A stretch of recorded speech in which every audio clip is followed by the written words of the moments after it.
Hello guys, welcome back to my channel Zoologist AK and I am Aarti Kaushik again here with another video, and this video lecture is all about pedigree analysis. Pedigree analysis का मतलब होता है family tree को create करना, मतलब एक chart की form में हम फैमिली ट्री क्रिएट करते हैं ओवर द जनरेशंस, 2-3 जनरेशन हम लेते हैं, जिसमें हम उन ट्रेट्स को, उन करेक्टर्स को, उन मेटाबॉलिक डिसऑर्डर्स को, उन जेनेटिक डिसऑर्डर्स की स्टडी करते हैं जिनके जनरेशन टू जनरेशन पास होने की पॉसिबिलिटी होती है। क्योंकि बहुत सारी एबनॉर्मेलिटी जो होती हैं वो या तो हमारी सेक्स लिंक्ड होती हैं। सेक्स लिंक्ड होने का मतलब है कि या तो वो वाई क्रोमोसोम के ऊपर प्रेजेंट होगी, या फिर वो एक्स क्रोमोसोम के ऊपर प्रेजेंट होगी, या फिर वो डोमिनेंट होगी, या फिर वो रिसेसिव होगी। और एक होती है हमारी ऑटोजोमल लिंक्ड डिजीज। ऑटोजोमल का मतलब क्या है? टोटल 46 क्रोमोसोम होते हैं ह्यूमन बींग्स में, जिसमें से 44 हमारे ऑटोजोम होते हैं एंड 2 हमारे सेक्स क्रोमोसोम होते हैं, एक्स एंड वाई और एक्स एक्स क्रोमोसोम।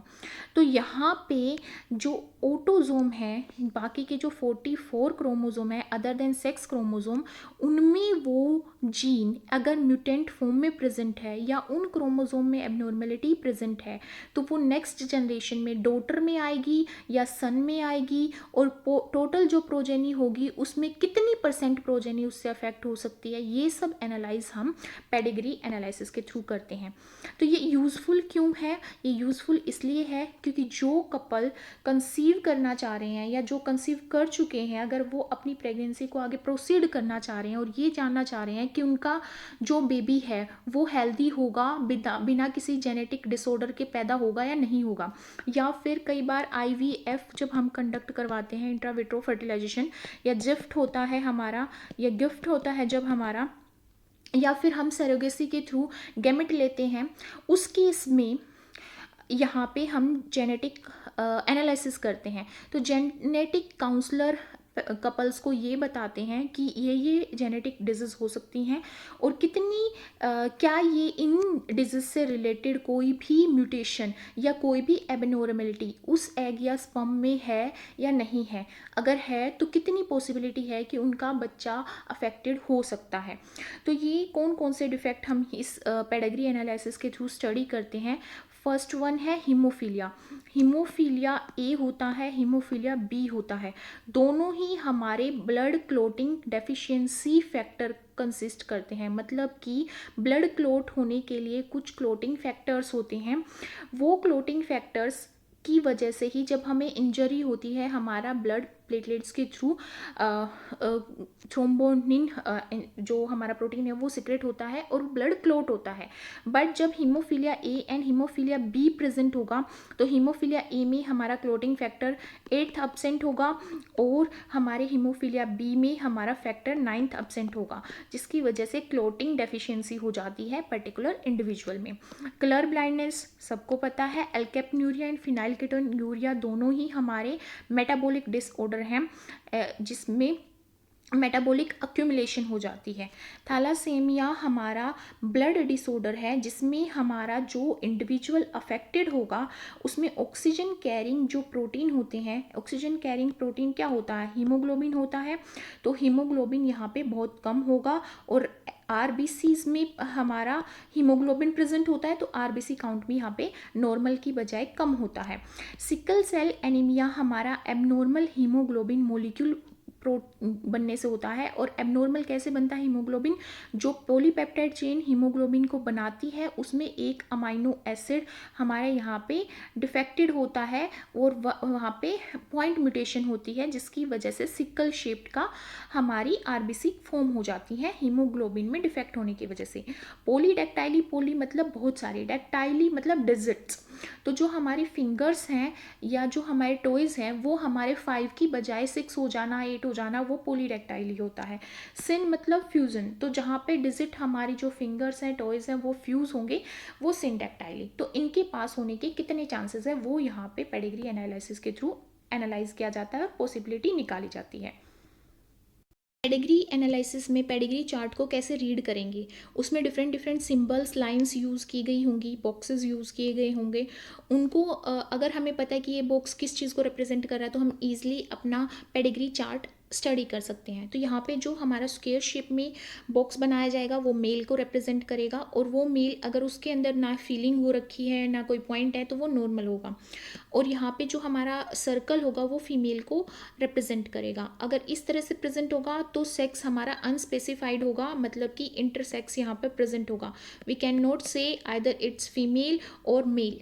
अगर ऐसे प्रेजेंट है तो हमारा मेल, फीमेल और इंटरसेक्स जो है वो अफेक्टेड इंडिविजुअल होगा।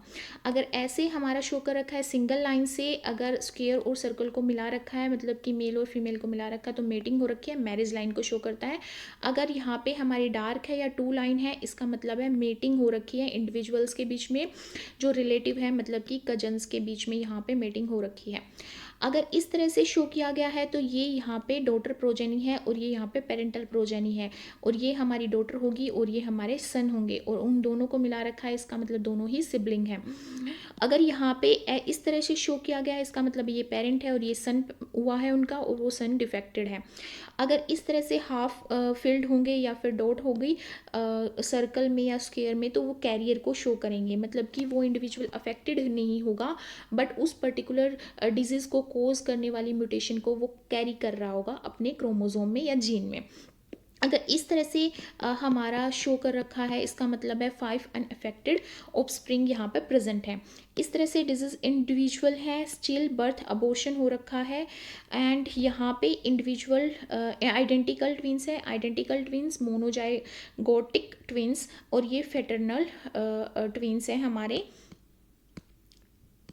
मेन डिफरेंस क्या होता है यहाँ पे, जो आइडेंटिकल ट्विंस है वो इस तरह से बनते हैं कि एक ओवा था और एक ओवा वो एक स्पर्म के थ्रू फ्यूज़ किया गया, तो वो सिंगल जाइगोट जो है वो यहाँ पे ब्लास्टोमर स्टेज में डिवाइड हो जाता है और दो इंडिविजुअल फॉर्म कर देता है, वो होते हैं identical twins.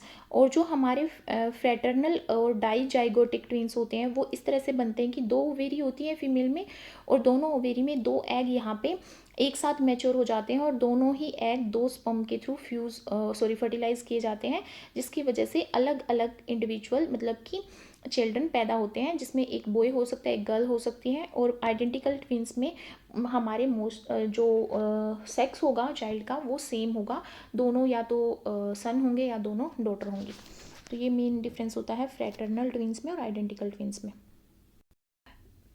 Pedigree analysis of autosomal recessive trait, for example sickle cell anaemia.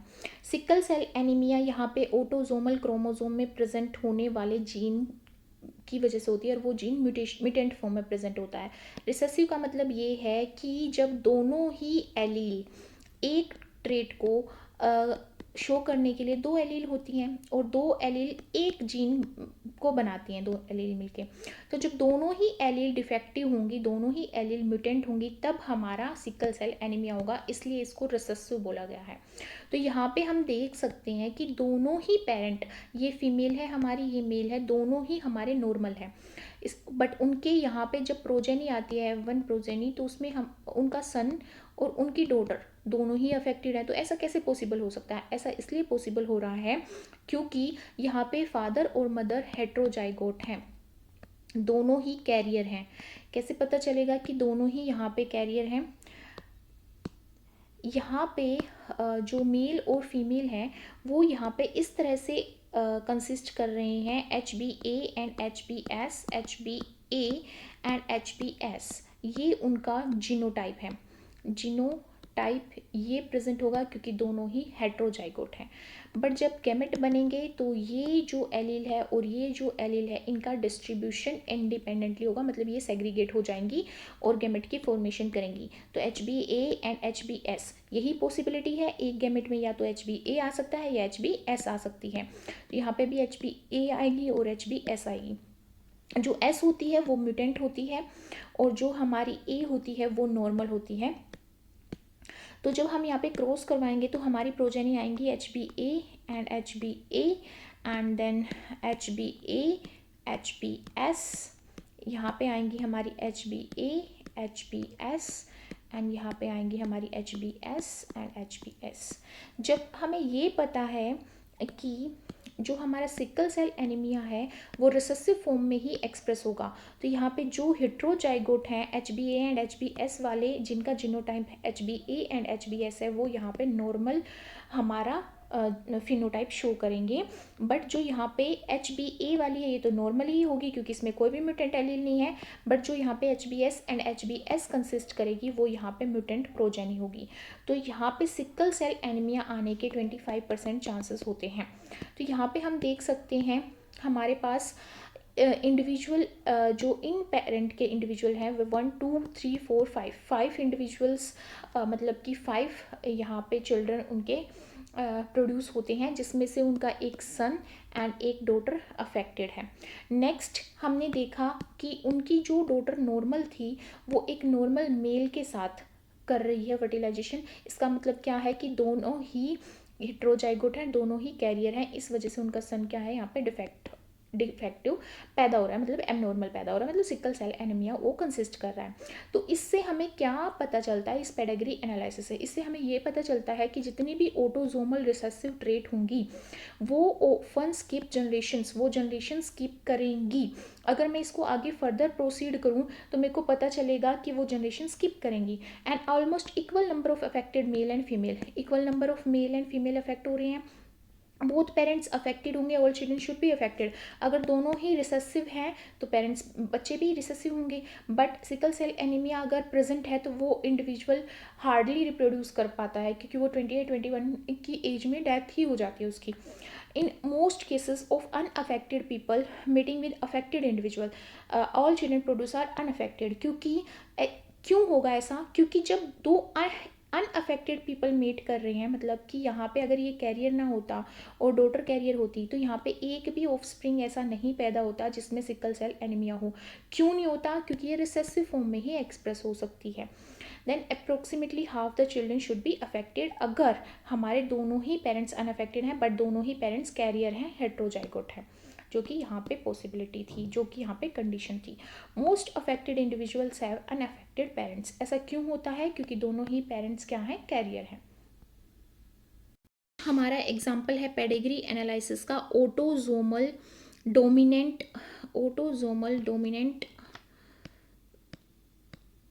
Trait, for example myotonic dystrophy. तो जो मायोटोनिक डिस्ट्रोफी है हमारी मस्कुलर डिस्ट्रोफी, जिसमें प्रोटीन डिस्ट्रोफिन हमारा नहीं प्रेजेंट होता। तो यहाँ पे हम ये देखेंगे कि कैसे ये जो डिजीज़ है ये कैसे पास ऑन होगी। यहाँ पे चार्ट शो किया गया है जिसमें हमारी फीमेल है वो कैपिटल ए एंड स्मॉल ए से रिप्रेजेंट की गई है एंड मेल हमारा रिसेसिव है ए। तो ये डोमिनेंट ट्रेट है, इसका मतलब क्या है कि ए हमारा अफेक्टेड होगा। ऑटोजोमल है मतलब कि सेक्स क्रोमोजोम में प्रेजेंट नहीं होगी, ऑटोजोमल क्रोमोजोम में प्रेजेंट होगी। अब नेक्स्ट जनरेशन में हम देखते हैं कि ये सारे इनकी प्रोजेनी है, जिसमें हमें देखने को मिलता है कि डॉटर हमारी नॉर्मल है और एक डॉटर हमारी अफेक्टेड है एंड सेकंड हमारा सन जो है वो भी अफेक्टेड है। अगर मैं क्रॉस करवाऊँ यहाँ पे capital A small A and small A है, तो अगर मैं गैमेट बनाती हूँ तो capital A and small A बनता है। तो मैं क्रॉस करवाऊँ तो capital A capital A small A and small A आता है हमारा पे यहाँ पे। तो हम देख सकते हैं यहाँ पे हमारा जहाँ पे भी हमारा हेट्रोजाइगस कंडीशन है वहाँ पे हमारा इंडिविजुअल अफेक्टेड है।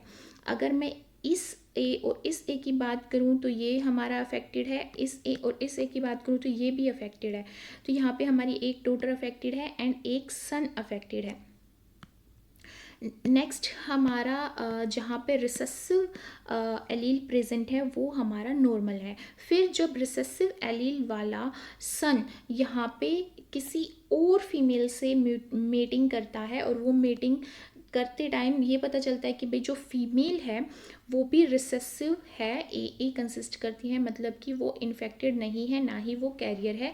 ऐसे ही यहाँ पे सन भी अफेक्टेड नहीं है ना ही वो कैरियर है, दोनों नॉर्मल है, तो उनकी जो प्रोजेनी आती है वो भी नॉर्मल आती है। बट यहाँ पे जो हमारी अफेक्टेड फीमेल है वो यहाँ पे नॉर्मल मेल के साथ फ्यूज़ करती है, मेटिंग करती है और यहाँ पे उनकी जो डॉटर आती है वो डॉटर यहाँ पे अफेक्टेड आती है, हेट्रोजाइगस कंडीशन में ये डिफेक्ट शो करते हैं और 2 सन पैदा होते हैं जो कि नॉर्मल है। तो इस पेडिग्री एनालिसिस से हमें क्या पता चलता है, इससे हमें ये पता चलता है कि जो ट्रेट है वो जनरेशन को स्किप नहीं कर रही। जैसे ये हमारी पेरेंटल जनरेशन थी, फिर ये F1 जनरेशन आई, ये यहाँ पे F2 जनरेशन है। तो ये F1 जनरेशन में भी अफेक्टेड इंडिविजुअल पैदा हुए, एक डॉटर एंड एक सन। फिर हमारी F2 जनरेशन में भी एक डॉटर अफेक्टेड पैदा हुई, तो जनरेशन स्किप नहीं हुई। सेकंड, हमें क्या पता चलता है, an affected person mating with an unaffected person should produce approximately 50% affected offspring. अगर अफेक्टेड पर्सन मेट करता है, यहाँ पे एक अफेक्टेड डॉटर थी, वो अगर यहाँ पे नॉर्मल मेल के साथ अफेक्ट कर रही है तो 50% प्रोजेनी उसकी क्या आई, यहाँ पे अफेक्टेड ऑफस्प्रिंग प्रोड्यूस किया उसने, और डॉटर उसकी क्या आई, यहाँ पे अफेक्टेड आई। जो डिस्ट्रीब्यूशन है, distribution of the trade among sexes should be almost equal. Trade का जो डिस्ट्रीब्यूशन है वो इक्वल है, क्योंकि यहाँ पे ऐसा हमने देखने को नहीं मिला जनरेशन टू जनरेशन कि सिर्फ सन अफेक्ट हो रहा है या सिर्फ डॉटर अफेक्ट हो रही है। नहीं, यहाँ पे सन एंड डॉटर का जो अफेक्ट होने की जो प्रोबेबिलिटी है वो इक्वल है। तो यहाँ पे जो ट्रेड का डिस्ट्रीब्यूशन है वो इक्वल है, इट मीन्स ये डोमिनेंट ट्रेड है। नेक्स्ट है pedigree analysis of haemophilia sex linked recessive disease. Sex linked मतलब एक्स लिंक्ड डिजीज है यहाँ पे। और यहाँ पे विक्टोरिया, क्वीन विक्टोरिया का एग्जांपल लिया गया है। ये शो करता है ट्रांसमिशन, ये जो हीमोफीलिया डिजीज है जिसमें हमारा जो क्लोटिंग डेफिशिएंसी होती है, मतलब क्लोटिंग फैक्टर प्रेजेंट नहीं होते, वो ट्रांसमिट होती है अनअफेक्टेड कैरियर फीमेल से मेल प्रोजेनी के अंदर। इस डिजीज़ में सिंगल प्रोटीन है जो हमारा इन्वॉल्व होता है क्लोटिंग के लिए, मतलब कि जब हमारा ब्लड फ्लो होता है, इंजरी होती है, तो क्लोटिंग करने के लिए जो प्रोटीन इन्वॉल्व होता है वो नहीं प्रेजेंट होता, जिसकी वजह से जो अफेक्टेड इंडिविजुअल है उसमें सिंपल कट होने की वजह से, अगर कहीं पे थोड़ा सा भी कट लग जाता है उस इंडिविजुअल को, तो उस इंडिविजुअल में नॉन स्टॉप ब्लीडिंग होती है और उसकी डेथ हो जाती है। और जो हेट्रोजाइगोट फीमेल यहाँ पे पैदा होती हैं, मतलब कि जो कैरियर होती है हीमोफीलिया के लिए, ये अपने सन में उस डिजीज़ को ट्रांसफ़र कर सकती हैं। पॉसिबिलिटी होती है कि उनका जो सन पैदा होगा वो अफेक्टेड होगा, पर उनकी जो डॉटर पैदा होगी वो यहाँ पे अफेक्टेड नहीं होगी, वो कैरियर होगी। तो यहाँ पे ये जो फैमिली पेडिग्री एनालिसिस या फैमिली पेडिग्री ट्री शो की गई है क्वीन विक्टोरिया की, जो ये शो करती है कि ये हीमोफिलिक डिसेंडेंट कितने पैदा हुए, कैरियर कितने पैदा हुए, डिजीज़ किस किस में हुई। हम देख सकते हैं ये जो बॉक्स होगा वो हीमोफिलिक इंडिविजुअल को शो करेगा, और जो लाइंस होंगी, क्रॉसेस नहीं लगे होंगे तो कैरियर को शो करेगा। तो हम देख सकते हैं क्वीन विक्टोरिया यहाँ पे क्या थी, कैरियर थी, और उसका जो हस्बैंड था वो नॉर्मल था। बट यहाँ पे जब आगे प्रोजेनी पैदा होती है तो उसमें उनकी एक डॉटर कैरियर पैदा होती है और एक सन जो है वो हीमोफिलिक पैदा होता है। फिर जब वो जो डॉटर कैरियर डॉटर है एक नॉर्मल मेल से जब मेटिंग करती है तो वो प्रोड्यूस करती है एक डिफेक्टिव सन और 2 डॉटर जो कि कैरियर हैं। फिर यहाँ पे हम देख सकते हैं कि जो डिफेक्टिव सन था वो नॉर्मल फीमेल के साथ रिप्रोड्यूस करवाता है, और यहाँ पे जो डॉटर आती है वो कैरियर आती है। फिर वो जो डॉटर नॉर्मल उसका हस्बैंड होता है तो उसका जो सन होता है वो भी अफेक्टेड होता है। सेम यहाँ पे जितनी भी कैरियर हम देख सकते हैं, जितनी भी कैरियर यहाँ पे डॉटर हैं वो नॉर्मल इंडिविजुअल के साथ रिप्रोड्यूस करवा रही हैं, फिर भी उनके सन डिफेक्टिव आ रहे हैं और उनकी डॉटर यहाँ पे कैरियर आ रही हैं। इस पेडिग्री एनालिसिस से हमें क्या पता चलता है कि मोस्टली अफेक्टेड इंडिविजुअल्स क्या होंगे, मेल होंगे, and affected makes result from the mother, क्योंकि मदर यहाँ पे कैरियर है, मदर से ही पास ऑन हो रही है जनरेशन। अगर मदर कैरियर है तो पास ऑन हो रही है, अगर सन यहाँ पे अफेक्टेड है तो भी डॉटर में पास ऑन हो रही है। तो यहाँ पे मदर क्या होगी, कैरियर होगी, तो वो हेट्रोजाइगोट होगी। Affected female come from affected father, जैसे कि यहाँ पे अफेक्टेड फादर था तो उसकी डॉटर यहाँ पे अफेक्टेड हुई, मतलब कि उसकी डॉटर यहाँ पे कैरियर हुई, और वो अफेक्टेड भी हो सकती है अगर उसकी मदर क्या हो, कैरियर हो। अगर यहाँ पे मदर भी कैरियर होती तो यहाँ पे डॉटर जो है वो अफेक्टेड होती। The son of affected female should be affected, जो approximately half the son of carrier should be affected. जैसे कि हम यहाँ पे देख सकते हैं कि यहाँ पे हमने देखा कि ये अफेक्टेड मतलब कैरियर फीमेल थी, तो इसके जो आधे मतलब एक और अगर सन होता है तो हाफ सन इसके क्या है, डिफेक्टिव हैं, अफेक्टेड हैं, और 2 सन इसके क्या होंगे, नॉर्मल पैदा होंगे। अगर मैं क्रॉस की बात करूँ, अगर मैं यहाँ पे बात कर रही हूँ क्रॉस की, तो क्या हो रहा है, मेरे पास यहाँ पे है फीमेल, ये मेरे पास फीमेल है और ये मेरे पास मेल है। तो फीमेल यहाँ पे मेरी हेट्रोजाइगोट है, तो जो एच है वो डिफेक्टिव, स्मॉल एच वो है, वो म्यूटेशन शो कर रहा है, और कैपिटल एच नॉर्मेलिटी शो कर रहा है। तो मेल मेरा नॉर्मल है, एक्स में एच क्रोमोसोम प्रेजेंट है, वाई नॉर्मल है क्योंकि ये एक्स लिंक डिजीज है। फिर उसके बाद यहाँ पे क्या होगा, सेग्रीगेशन ऑफ गैमेट। तो गैमेट में हमारी जो एलील है वो यहाँ पे सेग्रीगेट हो जाएंगी। एक गैमेट में या तो एक्स कैपिटल एच आ सकता है या फिर एक्स स्मॉल एच आ सकता है। सिमिलरली यहाँ एक गैमेट में या तो एक्स एच आ सकता है या फिर वाई आ सकता है। फिर दोनों के बीच में क्रॉस करवाते हैं तो हमारे पास प्रोजेनी आती है x capital H and capital H वाली। फिर आती है हमारी एक्स एच वाई, एंड यहाँ पे आती है हमारी X H X capital H X H and Y, जिससे हमें क्या पता चलता है, ये हमारा हीमोफिलिक है, ये हमारा हीमोफिलिक सन है क्योंकि वाई क्रोमोसोम प्रेजेंट है, तो ये हीमोफिलिक है एंड ये सन है। और ये यहाँ पे हमारी क्या है, डॉटर है, बट ये कैरियर है। कैरियर क्यों है, क्योंकि एक ही क्रोमोसोम में प्रेजेंट है। और यहाँ पे अब आपके माइंड में ये भी क्वेश्चन आएगा कि यहाँ पे एक क्रोमोसोम में प्रेजेंट है, यहाँ पे भी एक ही क्रोमोसोम में प्रेजेंट है, बट यहाँ पे ये कैरियर है और यहाँ पे ये अफेक्टेड क्यों है। ये इसलिए अफेक्टेड है क्योंकि यहाँ पे ये हमारी एक्स लिंक डिजीज है और दूसरा क्रोमोसोम यहाँ पे वाई है। वाई के जीन कम एक्सप्रेस होंगे, एक्स के जीन एक्सप्रेस होते हैं, चाहे वो रिसेसिव में हो, अगर वो म्यूटेशन कंसिस्ट करते हैं। और यहाँ पे हम देखेंगे तो ये नॉर्मल होगा क्योंकि कैपिटल एच प्रेजेंट है, और यहाँ पे दोनों ही एक्स में कैपिटल एच प्रेजेंट है, तो नॉर्मल डॉटर यहाँ पे बनेगी। तो इससे हमें क्या पता चला, अगर हमारी फीमेल जो है, अगर ये हमारी फीमेल है, ये हमारा मतलब ये हमारी फीमेल है और ये हमारा मेल है, तो यहाँ पे जो फीमेल अगर हमारी कैरियर होगी तो हमें पता चला कि हमारा सन क्या होगा, डिफेक्टिव होगा, अफेक्टेड होगा, और हमारी जो डॉटर होगी वो कैरियर होगी। This is the chart that shows different types of genetic disorders, and ये शो कर रहा है कि वो डोमिनेंट है या रिसेसिव है, सेक्स लिंक्ड है या नहीं है। जैसे कि सिस्टिक फिब्रोसिस है हमारा, वो रिसेसिव है। सिकल सेल एनीमिया भी रिसेसिव है। टाई सेक डिजीज भी रिसेसिव है। फिनाइलकेटोन्यूरिया भी रिसेसिव है। हीमोफीलिया सेक्स लिंक्ड रिसेसिव है। हंटिंगटन्स डिजीज भी हमारी डोमिनेंट है। मस्कुलर डिस्ट्रोफी ड्यूकेन डिजीज भी हमारी सेक्स लिंक्ड रिसेसिव है। कोजेनाइटल हाइपोथायरॉयडिज्म हमारा रिसेसिव है। हाइपर कोलेस्ट्रोलिमा वो भी हमारा डोमिनेंट है। और यहाँ पे उनके डिफेक्ट शो किए गए हैं, वो क्या कोज करेंगे और सिम्टम्स क्या शो करेंगे। तो यहाँ पे मेरा मेन मोटिव आपको ये बताना कि ये रिसेसिव है या डोमिनेंट है, ये इसलिए है क्योंकि मैंने यहाँ पे 3 एग्जाम्पल लिए हैं, एक एक्स लिंक्ड रिसेसिव डिसऑर्डर का, और हमारा autosomal dominant and autosomal recessive का मैंने यहाँ पे एग्जांपल लिया है, जिसके थ्रू अगर आपके पास रिसेसिव कोई भी डिसऑर्डर दे दिया जाए एग्ज़ाम में, या फिर डोमिनेंट कोई भी यहाँ पे डिसऑर्डर दे दिया जाए, या एक्स लिंक्ड कोई भी रिसेसिव डिसऑर्डर दे दिया जाए, तो वो सिमिलर वे में पास ऑन होंगी, जो मैंने अभी इस वीडियो लेक्चर में डिस्कस किए हैं।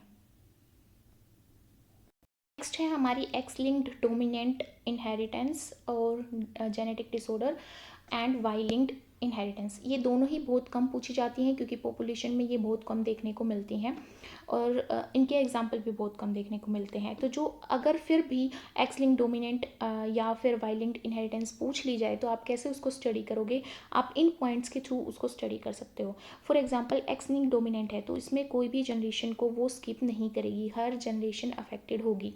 अफेक्टेड मेल जो है वो अफेक्टेड मदर से आएंगे। फॉर एग्जाम्पल यहाँ पे मदर है अफेक्टेड और यहाँ पे फादर है नॉर्मल, तो जितने भी यहाँ पे सन होंगे, क्योंकि एक एक्स के ऊपर म्यूटेशन प्रेजेंट है और डोमिनेंट फॉर्म में प्रेजेंट है, तो जितने भी हमारे यहाँ पे सन होंगे और वो इस एक्स को कंसिस्ट कर रहे होंगे जिस एक्स में म्यूटेशन प्रेजेंट है। तो वो हमारे क्या होंगे, अफेक्टेड होंगे। और यहाँ पे देख सकते हैं एक डॉटर भी अफेक्टेड होगी, एक मेल भी अफेक्टेड होगा, पर एक डॉटर और एक मेल मतलब सन जो है वो अनअफेक्टेड रहेगा। तो हाफ प्रोजेनी यहाँ पे क्या होंगी, अफेक्टेड होंगी।